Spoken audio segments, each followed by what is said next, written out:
Chapter 4. The weather was splendid the next day. The sun rose clear and bright, tinging the foamy crests of the waves with a reddish purple.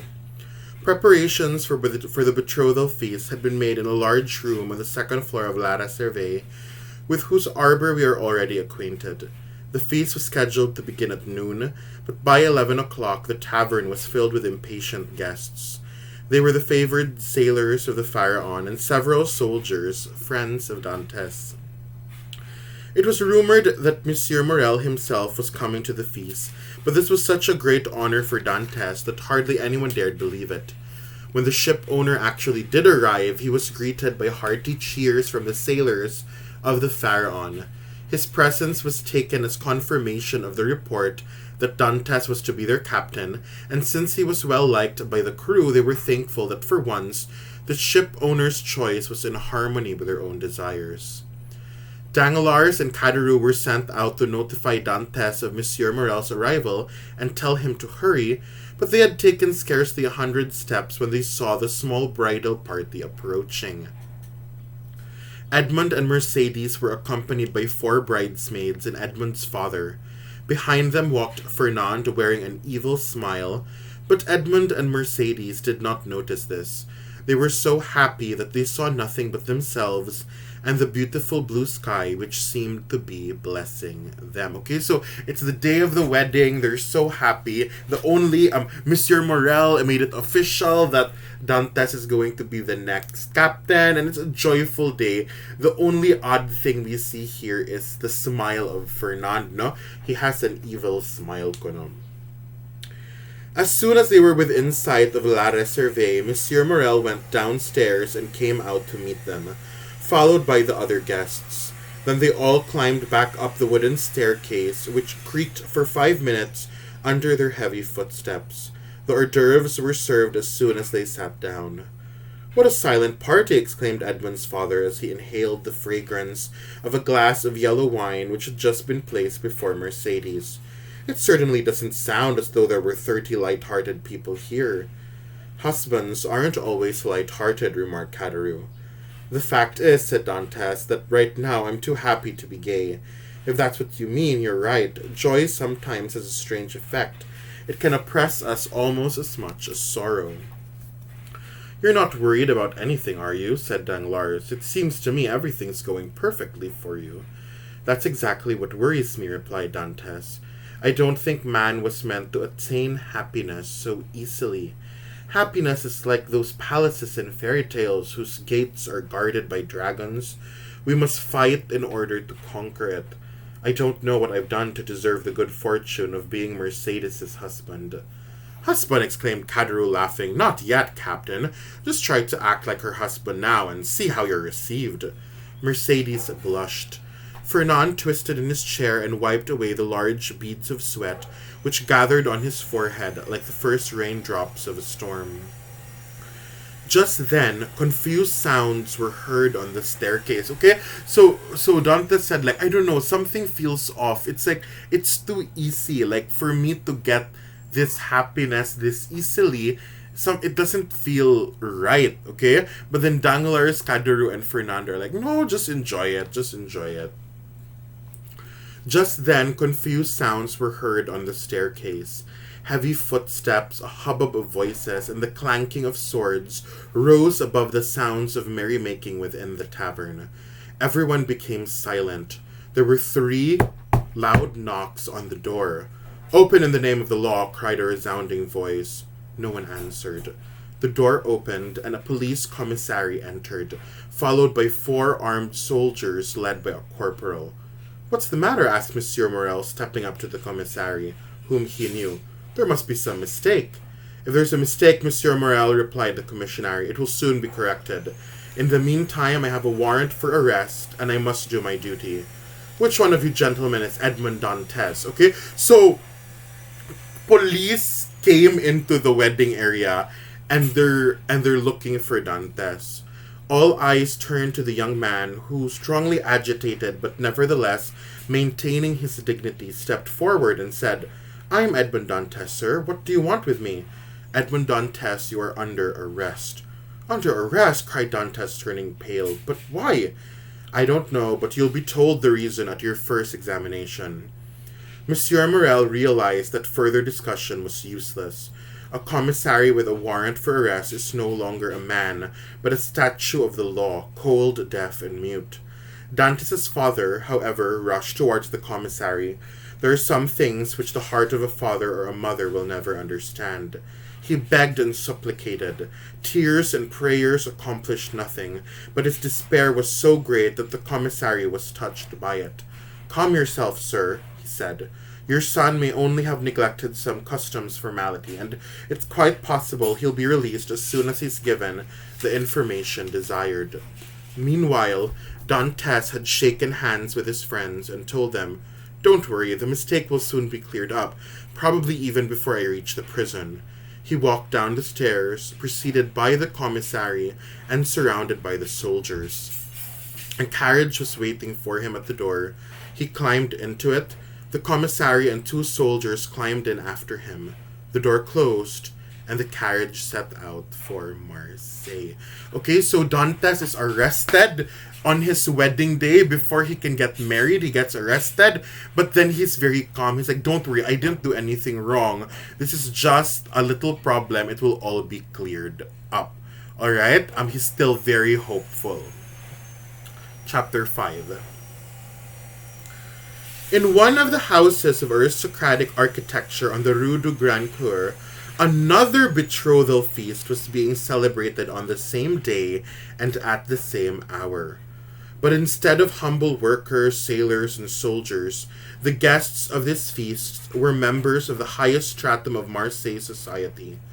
They were former magistrates who had resigned their offices during the usurper's reign, old officers who had deserted their post to join Conde's army, and young men who had been raised by their families in bitter hatred of the emperor.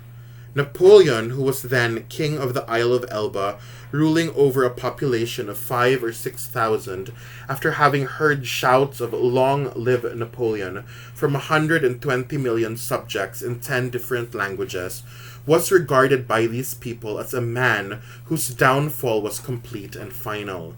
To these joyful and triumphant royalists, it seemed that life was beginning anew, that they were awakening from a terrible nightmare. Okay, so while Dantes was being arrested in his wedding, there was another wedding going on, okay? And this wedding, these were very, very rich royalists, okay?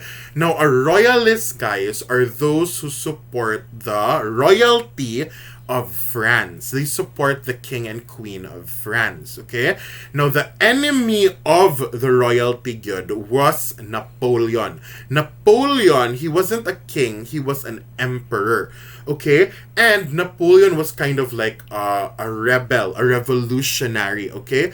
He wanted to bring down the royalty, okay? However, he lost, and he was banished to the Isle of Elba. The Isle of Elba is the island that the Captain Leclerc, told Dantes to go to before he died. Remember, the captain was dying. He said, go to the Isle of Elba. And in the Isle of Elba, okay, that's where the Emperor Napoleon is. And the Napoleon, he is the enemy of the King and Queen of France and of the royalists of France. And this second wedding, this was a wedding full of royalists, good people who supported the King and Queen of France, but didn't like the Emperor, didn't like Napoleon.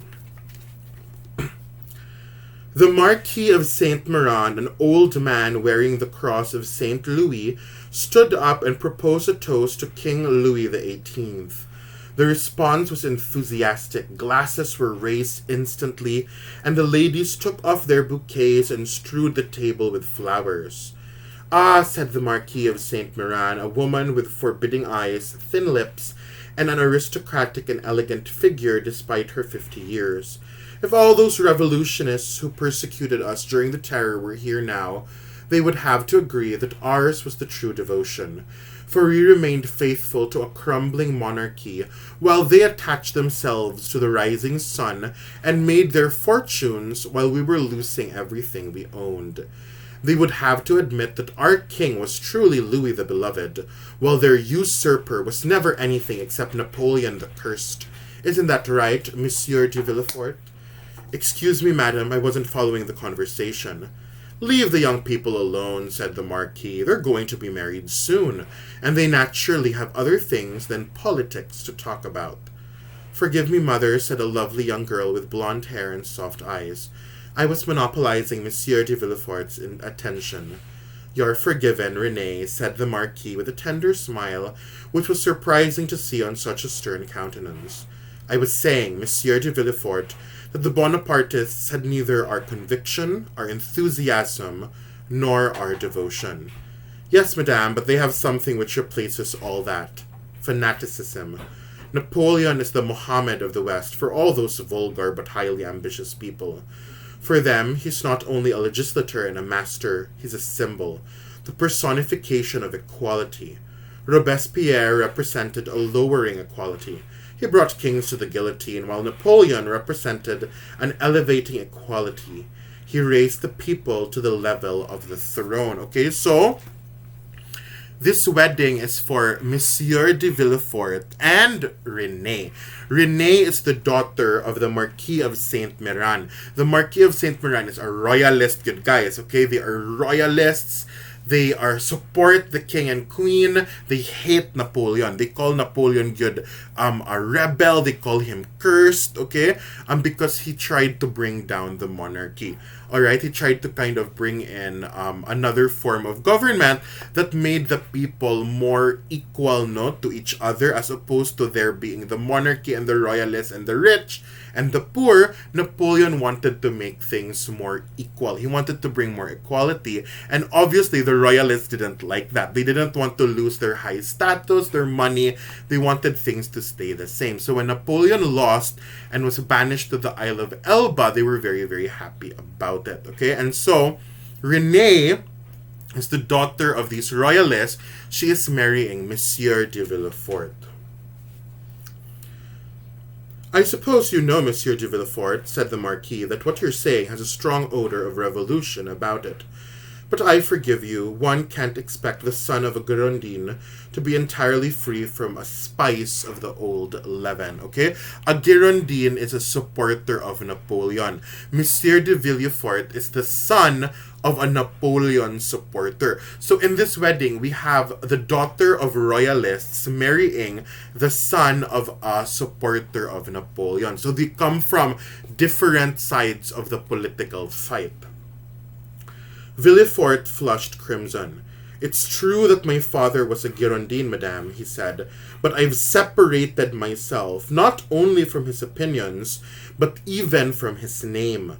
My father was, and perhaps still is, a Bonapartist, and his name is Northier. I am a royalist, and my name is Villefort. Let the revolutionary sap dry up and die in the old trunk, madame, and consider the young shoot which has grown apart from it without having the power or even the desire to detach itself from it entirely. So Villefort said, no, I am a royalist. My father was a Bonapartist, okay? But I don't even have his name anymore. I changed my name to prove that I am not a Bonapartist. So I am not, the name of his father is Northier, but Villefort changed his name to Villefort, his family name, okay, to Villefort. He will not go by Northier, for Northier is a Bonapartist, but Villefort claims to be a royalist. Bravo, Villefort, said the Marquis. Well spoken. I've always tried to persuade my wife to forget the past, but without success. Perhaps you'll be more fortunate than I. Very well, said the Marquis. Let's forget the past. I'm quite willing. I only ask that you be inflexible in the future. Monsieur de Villefort, if a conspirator should fall into your hands, remember that you'll be closely watched because you're from a family which may be in league with the conspirators. Alas, madame, said Villefort, my profession, and especially the times in which we live, require me to be severe. I've already had several political accusations to deal with, and they've given me an opportunity to prove my severity. And unfortunately, we haven't yet finished with these matters. Really? Asked the Marquis. I'm afraid not. Napoleon is on the Isle of Elba, almost within sight of our shores. His presence there keeps the hopes of his partisans alive. Yes, said the Marquis, but either the king rules or he does not. If he rules, his government must be strong and its officials inflexible. It's the only way to prevent evil. Unfortunately, madame, said Villefort, smiling, a deputy public prosecutor always arrives after the evil has been done. Then it's up to you to repair it. Allow me to say once again, madame, that we don't repair evil, we only avenge it. Just then a servant entered and whispered something into Villefort's ear. He excused himself, left the table, and returned a few moments later. My time is never my own, he said to his fiancée. They've come to disturb me even here with you at my own betrothal feast. Okay, so guys, Villefort, he's a royalist. His father is a Bonapartist. But then his parents-in-law, okay, his mother-in-law especially said, Villefort, you have to be very, very strict with rebels, she said, because Villefort, he's like a judge, guys, no? He has a job where he deals with accused traitors, okay? And the mother-in-law said, Villefort, you have to be very strict with traitors, no? Because if you're not strict with them, people will think you're a rebel also. They'll say, Villefort didn't punish that traitor. It's because his father is a Bonapartist. Maybe he is a Bonapartist as well. Okay, so Villefort, he purposefully is more strict with the rebels to prove that he is really a royalist, a loyal royalist. And then now he gets called out of his wedding for something. What's the matter? Asked the girl anxiously. I've just been told about a very serious matter. It seems a small Bonapartist plot has been discovered. Really? Exclaimed the Marquis. Here's the letter of denunciation, he read aloud. The public prosecutor is hereby informed by a friend of the throne and of religion that Edmond Dantes, first mate of the ship Pharaon, which arrived this morning from Smyrna after having stopped at Naples and the Isle of Elba, has been entrusted by Murat with a letter to the usurper, and by the usurper with a letter to the Bonapartist party of Paris. Confirmation of his crime can be obtained by arresting him, for the letter will be found either on his person in his father's house or in his cabin on board the Pharaon. Okay, so Villefort, he's a prosecutor, guys, which is kind of like a lawyer. It's a lawyer, it's someone in the justice system. It's not as high as a judge, but it's like a lawyer. You work for the government, no, as a lawyer. And basically, Villefort on his wedding day receives a letter that is accusing Dantes of being a traitor. It's accusing Dantes of being part of a plot, no, of having a letter that it's meant to help Napoleon take down the monarchy of France, take down the king and queen of France. So this is a Bonapartist plot, and this letter, they are accusing Dantes of having this letter that is meant to help Napoleon and bring down the king and queen. But, said Renee, that letter is anonymous and it's addressed to the public prosecutor, not to you. Yes, but the public prosecutor is absent. His secretary was instructed to open all his correspondence. He opened this one, sent for me, and being unable to find me, gave orders to have the man arrested. Where is he now? Asked Renee. At my house. Then go, my boy, said the Marquis. Don't neglect your duty in order to stay with us. Go where the service of the king calls you. Villefort had scarcely left the room when he abandoned his joyous expression and took on the grave air of a man called upon to decide on the life or death of his fellow man. Actually, however, aside from the thought of his father's political opinions, which might prove disastrous for his future if he did not separate himself completely from them, Gerard de Villefort was at that moment as happy as it is given to a man to be. Although only 27 years old, he was already rich and held a high position in the magistracy. He was about to marry a pretty girl whom he loved, not passionately, but reasonably, as befits a deputy public prosecutor. And in addition to her beauty, which was remarkable, Mademoiselle de Saint-Méran belonged to a family which stood in high favor at court. Furthermore, she had a dowry of 150,000 francs and could expect to inherit another 500,000 someday. The combination of all these things composed for Villefort a happiness which was nothing short of dazzling. He found a police commissary waiting for him at the door. The sight of this man immediately brought him down to earth again. Putting on an even more serious expression, he said to him, "I've read the letter. You did well to arrest that man. Now give me all the information you have about him and the conspiracy." "We don't know anything about the conspiracy yet, sir. All the papers found on the man have been placed on your desk under seal. As you read in the letter, the prisoner's name is Edmond Dantes, and he's first mate of the three-master Pharaon, which trades in cotton with Alexandria and Smyrna, and belongs to the firm of Morel and Son." Just then Villefort was approached by a man who seemed to have been waiting for him to pass. It was Monsieur Morel. "Monsieur de Villefort," he called out, "I'm glad I was able to find you. A fantastic, ridiculous mistake has been made. The first mate of my ship, Edmond Dantes, has been arrested."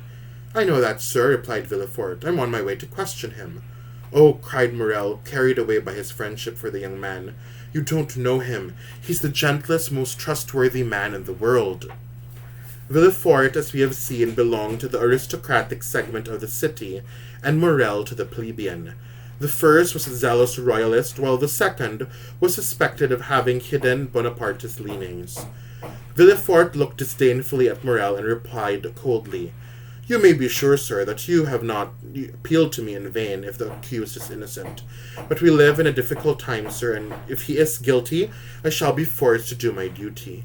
Having arrived before his house as he spoke these words, he entered majestically, after having taken his leave of the ship owner with icy politeness. The antechamber was full of soldiers and policemen guarding the prisoner. Villefort cast a swift glance at Dantes, took the bundle of papers which a policeman handed him, and walked out of the room. His first impression of Dantes was good, but he had often heard it said as a profound political maxim that we must distrust our first impulses, and he applied the maxim to his impressions as well as his impulses. He therefore stifled his kindly feelings, assumed the expression he reserved for grave occasions, and sat down at his desk with a menacing frown. Okay, so Villefort arrives. Monsieur Morel is like, please, Dantes is so kind, he's not capable of this. And Villefort was like, "You're a peasant, you're a merchant, Morel. I am a magistrate. I am a lawyer. I am an aristocrat, okay? You cannot talk to me like that. I will decide it on my own, okay?" So he enters, he's sitting in front of Dantes now, and his first impression of Dantes is he looks good. He looks like a good kid, okay? He looks kind, he looks innocent, but then he said, "But I will not trust that, okay? I know that spies are capable of putting on an innocent face, but really being guilty." Okay, so Villefort, he is really ready to be fair, but to be severe, to be good a lawyer with Dantes, to test whether Dantes is innocent or not. Dantes entered a moment later. He was still pale, but calm and smiling. He greeted his judge with easy politeness and looked around for a seat. "What is your name and occupation?" asked Villefort, fingering the notes of the policeman had given him when he entered. "My name is Edmond Dantes, and I am first mate of the ship Pharaon, which belongs to Morel and Son." "How old are you?" 19. "What were you doing when you were arrested?" "I was attending my own betrothal feast," replied Dantes, his voice trembling slightly. "I'm about to marry a woman with whom I've been in love for 3 years." Villefort started in spite of himself. The coincidence shook his usual impassivity and struck a chord of sympathy in the depths of his soul. He, too, was about to be married, and he had now been called upon to destroy the joy of a man who, like himself, was on the point of attaining his supreme happiness. The philosophical comparison will make a good impression in Monsieur de Saint-Méran's salon, he thought, and he proceeded to compose in advance the little speech he would make. This done, he turned his attention back to Dantes and asked, "Have you ever served under the usurper?"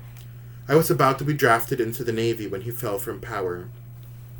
I've been told that you have radical political opinions, said Villefort, who had been told nothing of the sort, but who had no qualms about posing the question in the form of an accusation. My political opinions, sir? I'm almost ashamed to say so, but I've never had anything that might be called an opinion. I'm only 19, as I've already told you, and I know very little. I wasn't destined to play any important role in life. Anything I am and anything I may be in the future, if I receive the position I hope for, I owe to Monsieur Morel. All my opinions are limited to these feelings. I love my father, I respect Monsieur Morel, and I adore Mercedes. That's all the information I can give you, sir. As you can see, it's not very interesting. Villefort watched Dantes closely. The young man was so candid and open, so full of affection for his fellow man, including even his stern judge, that it seemed to Villefort that each word he spoke was a proof of his innocence. So Villefort even was like, wow, this guy is so nice, he's so kind, he's so loving, and every word Dantes said only convinced Villefort that he was innocent, that this is an innocent man. Do you have any enemies? Asked Villefort.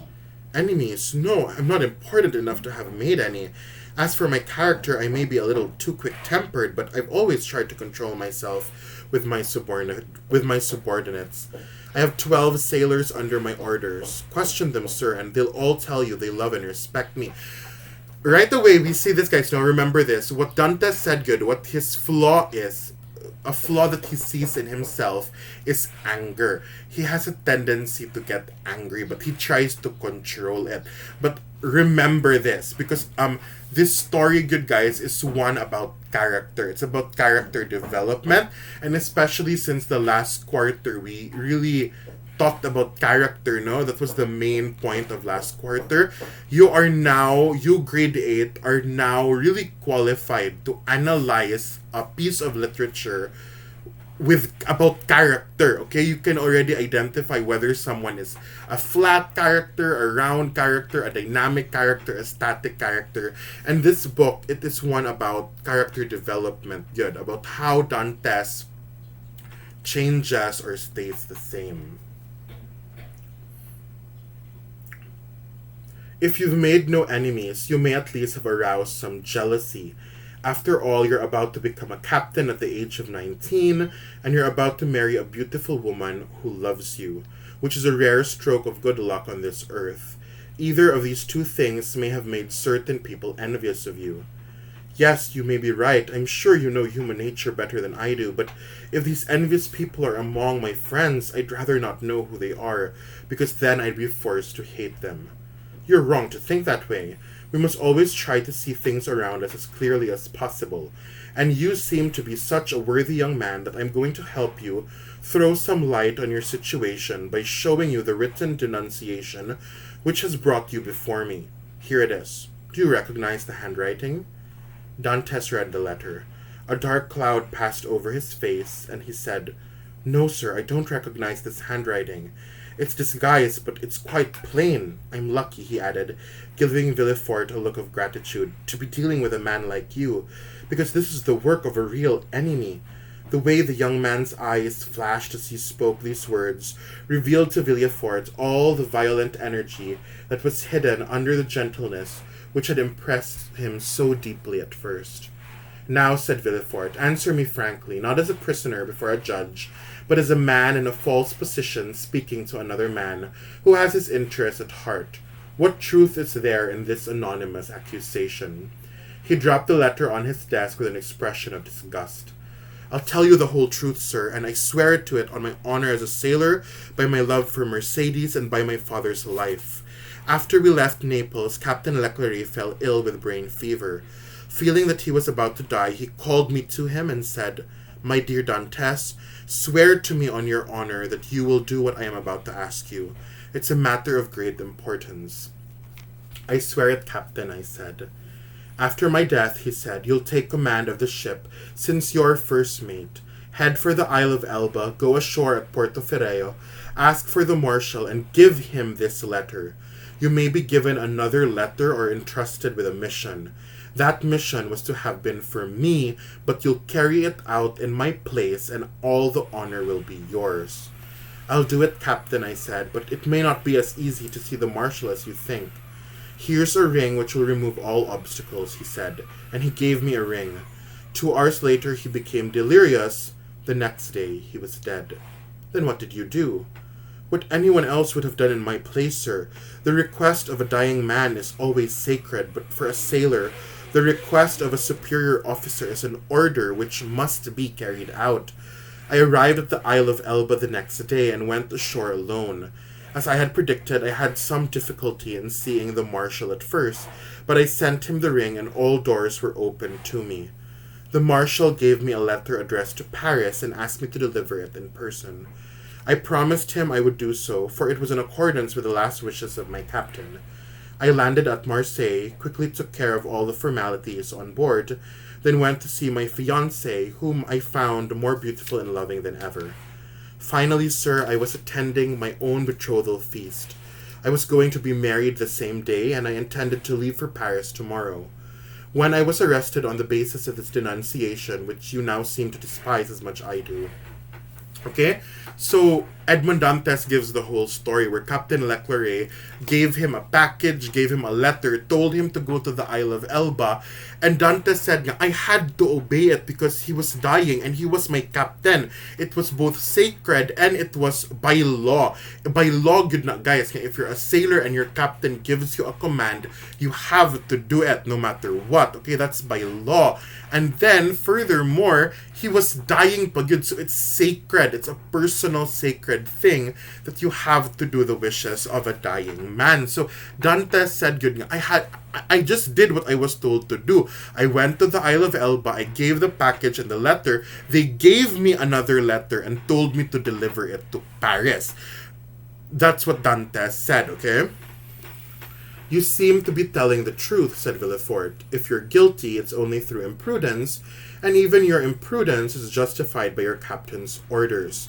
Give me the letter you received on the Isle of Elba. Give me your word of honor to appear whenever you may be summoned, and go back to your friends. Okay? So Villefort was listening, and he was like, you're innocent. You're an innocent man. You are kind of involved in this plot. You are involved in this conspiracy. However, you didn't know what you were doing. You were only doing your orders. Okay? So you are innocent. Good. So just give me the letter, because Dantes said, when he went to the Isle of Elba, he gave the package and the letter, and then they gave him another letter and told him to deliver it in Paris. Okay? And so Villefort said, just give me the letter, I will release you. You'll be good. You will not be imprisoned. You will not be part of this conspiracy. You may be called as a witness, but that's it. You're safe. Okay? Do you mean I'm free, sir? Cried Dantes, overcome with joy. Yes, but first give me the letter. You must have it already, sir. They took it along with my other papers. Just a moment, said Villefort to Dantes, who was taking his gloves and hat. To whom is the letter addressed? Okay? So Villefort is asking, who were you supposed to deliver this letter to? This conspiracy letter had this letter that was a traitor's letter. It was a letter that was proven that it was a letter from Napoleon to try to bring down the king and queen. Villefort said, who were you supposed to deliver this letter to in Paris? And then Dantes answers, okay? To Monsieur Nortier, Rue Coqueron in Paris. Nortier is the father of Villefort, guys. Remember that, okay? Earlier in this chapter, Villefort was talking about his father and how Villefort even changed his name so he wouldn't be related to his father. But then Dantes' letter, it proves that Nortier is a traitor. Good. He is good trying to bring down the king and queen. He is working with Napoleon. Villefort's father was the one who was supposed to receive the letter from Dantes. A thunderbolt could not have struck Villefort more suddenly or unexpectedly. He sank back into his chair from which he had risen to pick up the bundle of papers that had been taken from Dantes, drew out the fateful letter and glanced at it with indescribable terror. Monsieur Nortier, 13 Rue Coqueron, he murmured, turning still paler. Yes, sir, replied Dantes, surprised. Do you know him? No, said Villefort emphatically. A loyal servant of the king does not know conspirators. Is the letter about a conspiracy? Asked Dantes, who, after believing himself to be free, now began to be more alarmed than at first.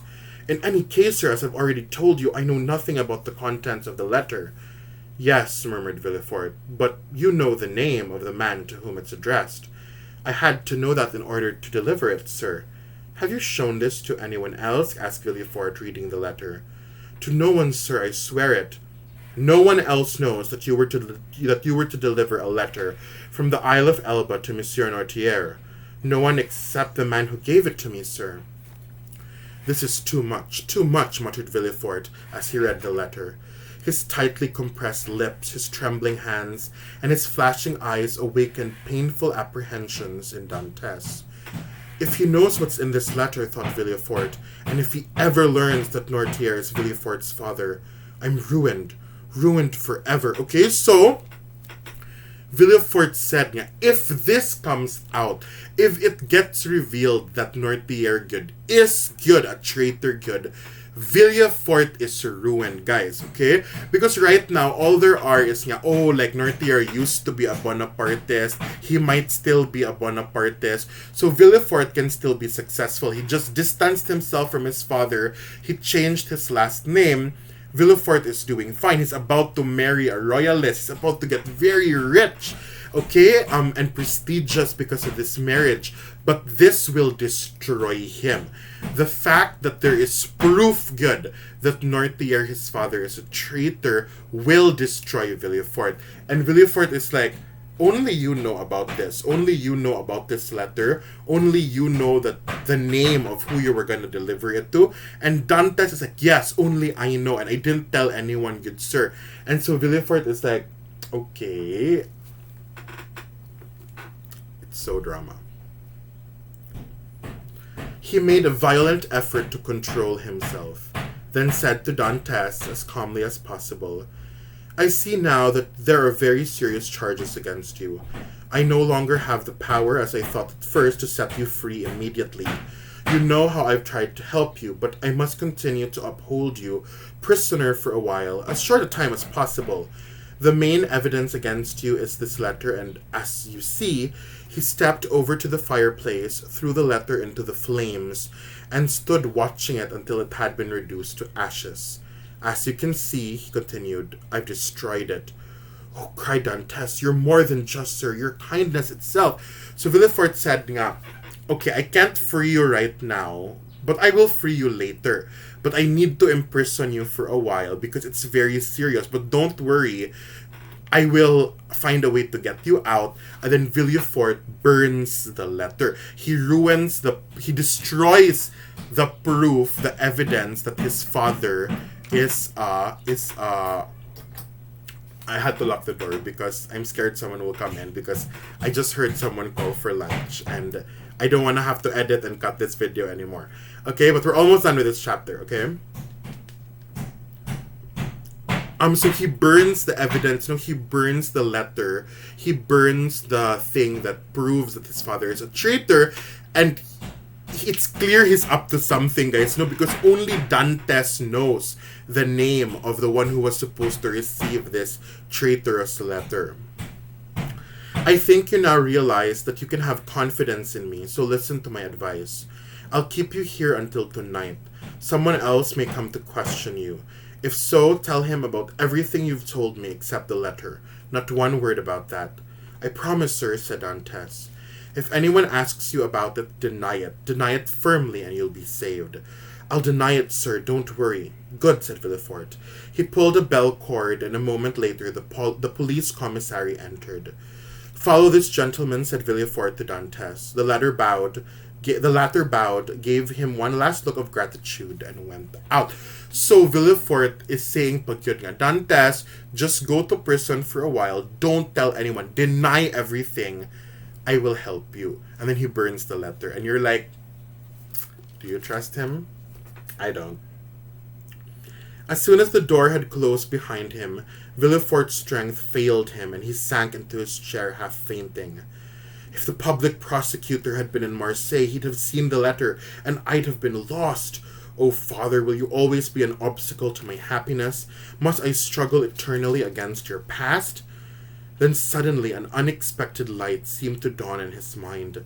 A smile appeared on his lips, and his haggard eyes became fixed and seemed to be staring at a thought. Yes, he said, that letter, which could have ruined me, may make my fortune instead. Come on, Villefort, to work. After making sure that the prisoner was no longer in the antechamber, the deputy public prosecutor hurried to his fiancée's house. That's the end of chapter 5. I'm going to have lunch. We will be back for chapter 6.